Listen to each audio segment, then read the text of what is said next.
14 बदलांसह सुधारित वक्फ बोर्ड विधेयकाला केंद्रीय मंत्रिमंडळाची मंजुरी। अर्थसंकल्पीय अधिवेशनाच्या दुसऱ्या टप्प्यात हे विधेयक संसदेमध्ये मंजुरीसाठी मांडण्यात येणार असल्याची माहिती।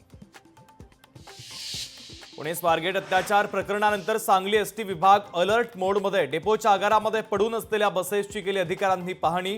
तब्बल 12 शिवशाही बसेस 5 वर्षापासून पडल्या आहेत भंगार अवस्थेत।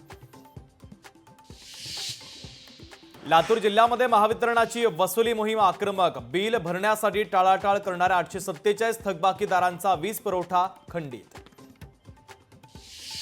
देशातील वीज वितरण कंपनींच्या सक्षमीकरणासाठी मंत्री समूहाची बैठक। प्रत्येक राज्यातील ऊर्जा मंत्र्यांची बैठकीला उपस्थिती। मराठी भाषा दिनाच्या निमित्तानं मराठी भाषेत पाट्या लावाव्यात यासाठी ठाकरेंच्या शिवसेनेचं पुण्यात आंदोलन। ढोल ताशांच्या गजरामध्ये मराठीत पाट्या लावण्यासंदर्भात जनजागृती। छत्रपती संभाजीनगरमध्ये काँग्रेसचा महानगरपालिकेवर हल्लाबोल आंदोलन। सामान्य नागरिकांच्या विविध प्रश्नांसाठी काँग्रेस आक्रमक। शहरात 15 दिवसांनी पाणीपुरवठा होत असल्याचा आरोप। कुलाब्यातील रस्ते कामावरून स्थानिक आक्रमक। माजी नगरसेवक मकरंद नार्वेकरांनी महापालिका अधिकाऱ्यांना धरलं धारेवर। अंतर्गत रस्ते बांधणीत विलंब होत असल्यानं व्यक्त केली नाराजी। वर्ध्यामध्ये सट्टापट्टीचा जुगार खेळणाऱ्यांवर कारवाई। सेवाग्राम पोलिसांची कारवाई। पोलिसांनी 2 जणांना घेतलं ताब्यात।